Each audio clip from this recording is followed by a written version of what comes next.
श्री रविदास जी का नाम सुना होगा, बहुत बड़े महान भक्त हैं रविदास, संत रविदास जी है ना। तो काशी के ब्राह्मणों ने विरोध किया, इनको पूजा नहीं करनी चाहिए, ठाकुर जी की पूजा करने का इनको अधिकार नहीं। तो बादशाह अन्य धर्मावलंबी था, तुरंत बुलाए गए रविदास जी, ब्राह्मणों की ऐसे पंक्ति बैठी और उनसे कहा कि आप ठाकुर सेवा क्यों करते हो? उनका हमारे ठाकुर वो करवाना चाहते इसलिए ठाकुर सेवा करते हैं। तो ब्राह्मणों ने कहा तुम मतलब शास्त्र विरुद्ध तुम आचरण करते हो और राज्य में बहुत बड़ा अनर्थ हो जाएगा। तो वो अपने भाषा से समझाया। तो उन्होंने कहा हमारे ठाकुर जी जब चाहते हैं तो हम ठाकुर सेवा करते हैं, अगर वो मना कर दें तो मैं कभी सेवा न करूं। बोले अब उनकी नजर में तो विग्रह हैं, तो ठाकुर जी कैसे? तो बोले तुम्हारी बात समझ में कैसे आएगी कि तुम्हारे लिए ठाकुर जी राजी है सेवा के लिए? बोले वहां दूर सिंहासन रख दो और तुम मंत्रों से बुलाओ और हम ऐसे बुलाएंगे, अगर हमारी गोद में आ जाए तो जान लेना ठाकुर जी सेवा।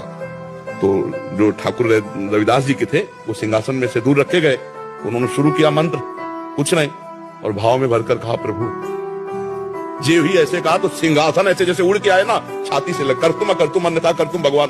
तो ब्राह्मणों ने फिर बात रखी कि ये इनके ठाकुर ने कुछ जादू टोना किए होंगे, हम अपने ठाकुर लाते हैं। तो अपने ठाकुर लाए और मंत्र बादशाह के सामने, पर फिर जे ही ऐसे भाव में किया ठाकुर महान संत मन चंगा उन्हीं का सूत्र है। तो कठौती में सबरी जी के पास भगवान गए, सबरी जी की स्तुति की और वहां भगवान ने अपने श्रीमुख से कहा जाति पाति कुल कर्म धर्म का इसका में कोई संबंध नहीं, मानो